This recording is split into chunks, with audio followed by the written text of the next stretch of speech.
Hopefully we can throw it in on Sunday. Start it up Sunday. Still gotta hit the guy up for the team.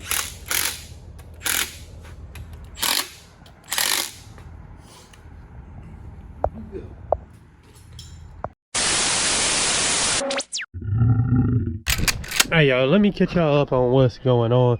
Dang, I gotta clean up in here, get all this stuff. Look, I tell you, look, Hello Road in here. She been riding here already. A chicken nugget somewhere. I'm gonna go ahead and catch y'all up on what's going on with this thing right here. So maybe 2 videos, maybe 1 video, if I can fit everything in 1 video on what happened, why we took it apart, and all that good stuff. So like the motor is right here. I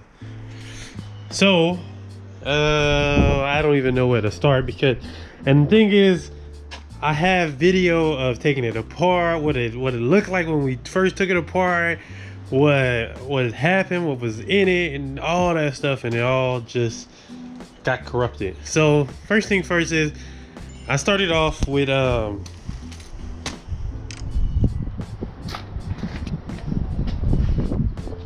well, first thing first is, we started off, the first thing we did when we started taking it apart is I started draining the fluids, like the coolant, which is why you see coolant right here and stuff. So I started draining the fluids and all that stuff. I got all that stuff out of the G8. I started doing the little things. Fez came over. If y'all don't remember Fez is the one with the LSA G8 that we did like a while back. And his brother Randall also came over and helped. He pulled the motor. Me and Fez did most of the work.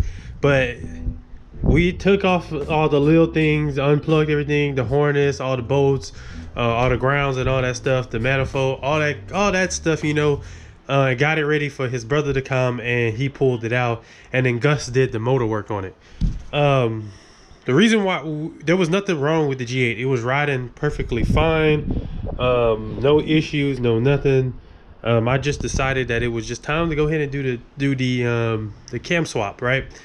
And it was the perfect timing. Let's go ahead and get it done, so we don't have to worry about it later on. Is the conversation me and my fiance had about the G8. Let's get it done before, you know, something does serious happen, or I do mess the motor up or something. At 160,000 miles, I felt like I was kind of pushing it, especially with taking it to the track and stuff. So took it all apart, everything. One problem we did find was that the timing chain tensioner was broken. There was a piece just sitting inside of the oil pan, which, if I'm not mistaken, that's something common that happens with the G8. So the timing chain had a lot of slack in it. It had too much slack in it. So that was one problem we saw. Other than that, y'all, when we took it apart, everything was good. No lifters looked broken or anything. The motor looked good. There was no gunky stuff. The motor overall was dirty on the exterior of it, but the interior of the motor and stuff was perfect, in good condition. So I did, you know, make sure I did my oil changes and all that good stuff. So all that stuff was good. Now, once we took the cam out, which is, here's the old cam right here. So once we took that out, Fez's brother was inspecting the cam bearings and all that stuff. So he was looking at the cam bearings, and it was a good thing we started doing the swap and all that stuff, because my cam bearings were bad, or they were going bad.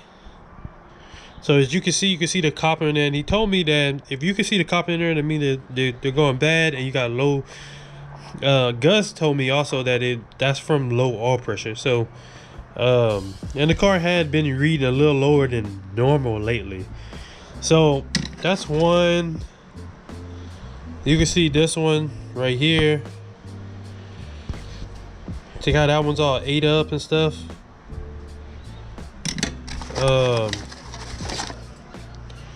This one, it's a little, just a little, not as bad as the other one. And this one was pretty bad too. You can see it was starting to eat it up.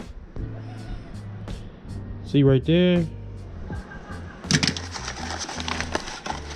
And then, oh, this one had a, no, this one had a, this one wasn't, you know, it was like the other one. So I had about two, I had, you know, it was time. So what we did was I put pictures up and everything of us pulling the motor out and all that stuff, everything taken apart.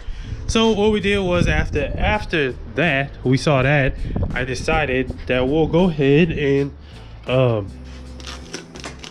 I decided, okay, well, we have to change the cam bearings. We can't put the new cam up in there without changing the cam bearings and all that good stuff. So to make it a little easier, I just dropped the motor off to, I got the heads done also, y'all, but I dropped the motor off to Gus. And I'm gonna show y'all a couple of pictures. Gus cleaned this thing up like this. I don't know if he has before and after pictures.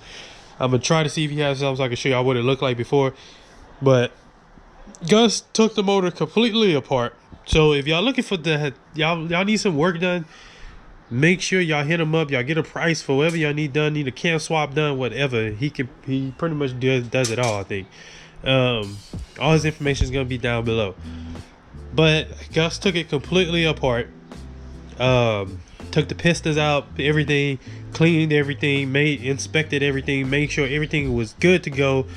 Inspected the pistons and everything, and then he said that since I was changing the cam bearings, I might as well go ahead and change the rod bearings and the main bearings while the motor is all taken apart. The crank was out and all that stuff. So I mean, whenever you're doing stuff like this, you might as well do it right the first time. That way you don't have to worry about it later.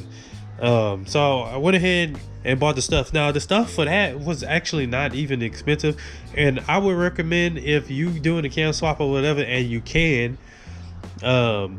Remember, we took the motor out because we put a converter in there too, a 3200 stall.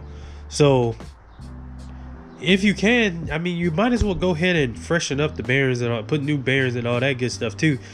If you taking it out, honestly, the cam bearings, rod bearings, and main bearings was only $200, which really I thought it was gonna be $500-600.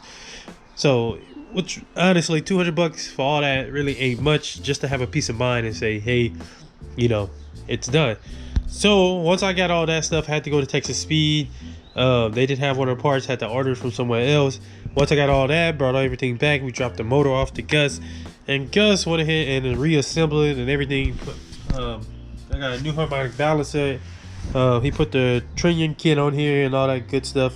And at this very moment, the motor is ready to go.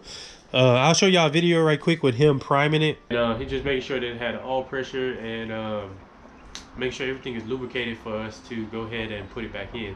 So right now, as the car sitting right now in the motor is ready to go back in, and yeah. So the only thing left to do is the tune, which I gotta send him all the information on the cam and all that stuff so I can get a tune. We gotta put the converter in, and then we're gonna be installing a transcooler, which is gonna be another video. After this one, we're gonna install a transcooler on the G8. So y'all know I have the CAMARO transmission pan, which let y'all know it does scrape. I did see where it was scraping a little bit, and I'm gonna also have a transmission cooler up front just for extra, you know, make sure that transmission doesn't get hot. But I am doing a stage 2 cam. So by the time y'all see this video, I'm just gonna go ahead and put it out, because what I was doing was I was holding on to the videos, and I didn't want to release any video until the car was completely done, and then I was gonna release the videos like that. But since I lost all those videos, I'm gonna go ahead and release this. Y'all gonna see this tomorrow. I'm gonna go ahead and release this one, just so y'all can kind of get an update on what's going on with the G8 and why y'all haven't seen the G8 on the channel in a good little minute. So, and at this very moment, like I said, y'all, I'm working on my van right now, about to record a video with that, and then I need to clean the Durango up. I'm actually my fiance and daughter isn't here at the moment, so I'm trying to catch up on a lot of things. So I've been very grateful that I have been busy with my detailing business. I've been busy to the point to where I have to take a day off. or I'm just denying work. So I'm very grateful for that. The fact that I'm over here and I have to. But that's just a quick update for y'all. Let y'all know what's going on. I'll see y'all in the next video. Thank you for watching. I hope you have a good day. And like I said, I'll see y'all in the next one.